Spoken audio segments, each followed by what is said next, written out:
अस्सलामुअलैकुम, मैं हूँ आपकी एस्ट्रोलॉजर अनाया और आप देख रहे हैं नाउ एस्ट्रो साइंस उर्दू।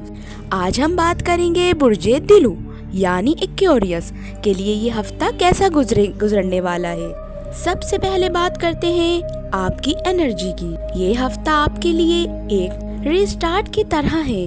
पिछले दिनों की थकन और उलझने अब खत्म होने वाली हैं।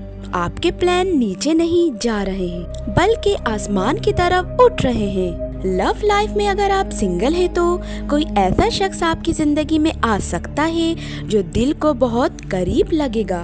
पर याद रहे, जल्दबाजी ना करें। सितारे कह रहे हैं कुछ चीजें वक्त के साथ खुलेंगी। काम या बिजनेस के लिहाज से ये हफ्ता थोड़ा चैलेंजिंग जरूर है, लेकिन अगर मैं आपके हक में जाएगा, किसी दोस्त या पुराने पार्टनर्स के साथ दोबारा कनेक्शन बन सकता है जो फायदेमंद साबित होगा। माली मामलात में बेहतर प्लानिंग करें क्योंकि अखराजात बढ़ सकते हैं। जमा पूंजी को महफूज रखना बेहतर होगा।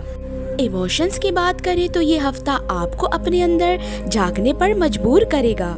अगर कोई पुरानी बात दिल में है तो अब वक्त है कि आप उसे छोड़ दें। और हफ्ते के आखिर में आपके लिए खुशखबरी या कोई छोटा सा सरप्राइज आ सकता है जो दिल खुश कर देगा।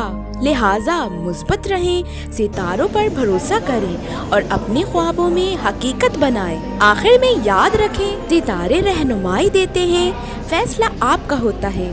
अगर आप क्यूरियस हैं तो कमेंट में दिलू लिखें ताकि हमें पता चले कितने दिलू यहाँ मौजूद हैं।